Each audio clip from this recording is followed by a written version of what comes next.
কোনো সরকার যদি ব্যর্থ হতে না চায় তাহলে কেউ কাউকে কিন্তু ব্যর্থ করতে পারে না। রাজনৈতিক দলের সমর্থনের কোনো ঘাটতি হয়নি। এই সরকার সকল রাজনৈতিক দলের যারা এখানে ক্রিয়াশীল আছেন তাদের সমর্থনে, তাদের ভালোবাসায় এবং তাদের কি বলবো একটা নৈতিক রাজনৈতিক সমর্থনের মধ্য দিয়ে সরকার তারা কিন্তু আছেন।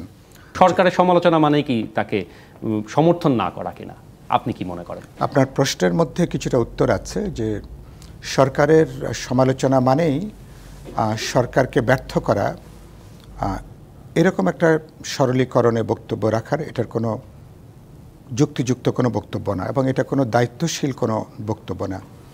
যে কোনো গণতান্ত্রিক সমাজে সরকারের ব্যাপারে সমর্থন থাকার পরেও সরকারের ব্যর্থতা, দুর্বলতা, ঘাটতি নিয়ে রাজনৈতিক দল নাগরিকদের নানা অংশ কথা বলবে, সমালোচনা করবে, তাদের ত্রুটি, দুর্বলতা, ঘাটতি তারা দেখিয়ে দেবেন। এটাই হচ্ছে যে কোনো দায়িত্বশীল রাজনৈতিক দল, জনগণের সমস্ত গুরুত্বপূর্ণ অংশ, এমনকি যে কোনো নাগরিকের এটা একটা গুরুত্বপূর্ণ তার একটা দায়িত্বের মধ্যে এটা পড়ে। আর যেটা বললেন যে রাজনৈতিক দলগুলো সরকারকে ব্যর্থ করবার চেষ্টা করছে, প্রথম কথা যে কোনো সরকার যদি ব্যর্থ হতে না চায় তাহলে কেউ কাউকে কিন্তু ব্যর্থ করতে পারে না, এক। আর এবারকার যে সরকার গঠন হয়েছে একটা ছাত্র শ্রমিক জনতার গণ অভ্যুত্থানের মধ্য দিয়ে আমাদের 16 বছর এবং 36 দিনের যে লড়াকু আন্দোলন, হাজারো ছাত্র শ্রমিক জনতার যে রক্তস্রোতের মধ্য দিয়ে যে সরকার, আমরা তো এককাট্টা সরকারকে সমর্থন দিয়ে আমরা আসছি। সুতরাং এই সরকার সকল রাজনৈতিক দলের যারা এখানে ক্রিয়াশীল আছেন তাদের সমর্থনে, তাদের ভালোবাসায় এবং তাদের কি বলবো একটা নৈতিক রাজনৈতিক সমর্থনের মধ্য দিয়ে সরকার তারা কিন্তু আছেন। রাজনৈতিক দলের সমর্থনের কোনো ঘাটতি হয়নি।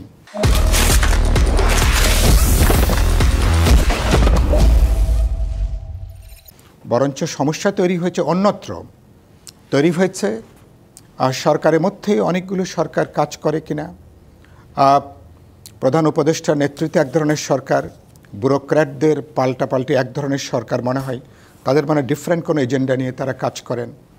ছাত্র তরুণরা সরকারকে অন্যভাবে তারা তাকে পুশ করার একটা চেষ্টা তারা করেন। আবার সরকারের মধ্যে নিদারুণ সমন্বয়হীনতা, তাদের ঐকান্তিকতা, তাদের আন্তরিকতা, সদিচ্ছা নিয়ে কোনো প্রশ্ন নেই, মানে তাদের দক্ষতা, যোগ্যতা নিয়ে, দূরদর্শিতা নিয়ে তো প্রশ্ন আছে। তারা যে হিমালয় প্রমাণ প্রত্যাশা নিয়ে সরকার গঠন করেছেন, তারা বেশ কিছু গুরুত্বপূর্ণ পদক্ষেপ নিয়েছেন, কোনো সন্দেহ নেই। 4 মাস পার করাটাই এরকম একটা ঝঞ্ঝা বিক্ষুব্ধ সময়, এটা অত্যন্ত গুরুত্বপূর্ণ। মানে সেই জন্যই এই এরকম ঝঞ্ঝা বিক্ষুব্ধ সময়, সেটি আমরা সবাই জানি, নতুন করে ব্যাখ্যা করবার কিছু নেই। সেখানে সমালোচনা করেও যদি সরকার মানে অস্বস্তি বোধ করে, সেটিও কি করা উচিত কিনা? মানে সরকারকে যখন সমর্থন দেওয়াই হচ্ছে কখন এটা হয়, আরো মানে কখন এটা হয় আপনি অস্বস্তি যখন আপনি ক্ষমতার একটা বড় প্রবলেম হচ্ছে, এটা আপনাকে এখন একটু পাওয়ারের কথা বলতে হচ্ছে। ক্ষমতা হচ্ছে ক্ষমতার সাথে একটা এককেন্দ্রিকতা যুক্ত, ক্ষমতার সাথে এক ধরনের অগণতান্ত্রিক একটা মনস্তাত্ত্বিক জায়গাটা গড়ে ওঠে। ক্ষমতা জনগণের কাছ থেকে 100% সে আনুগত্য চায়। ক্ষমতা কখনো চায় না জনগণ লজিক্যাল র্যাশনাল প্রশ্নে কথা বলবে, সমালোচনা করবে। এটা হচ্ছে ক্ষমতা যেভাবে কাজ করে।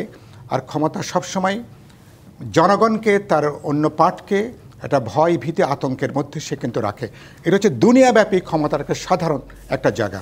সুতরাং সমালোচনার কখন আপনি আতঙ্ক বোধ করেন, যখন এটার সমালোচনার মেরিটটাকে যখন আপনি বিবেচনার মধ্যে না নেন, যখন আপনার মধ্যে হীনমন্যতা কাজ করে, যখন দৈন্য দুর্বলতা কাজ করে, তখন আপনি নার্ভাস বোধ করেন, তখন আপনি টেনশন বোধ করেন।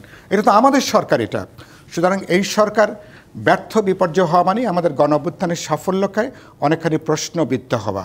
সুতরাং আমরা সরকারকে নানা প্রশ্নে হয়তো ভবিষ্যতে আমরা আরও হয়তো বড় সমালোচনা করব, কিন্তু দিন শেষে আমরা চাই এই সমালোচনা কেন, সরকার যেন পথ না হারায়, সরকার যেন রাইট ট্র্যাকে যেন থাকে।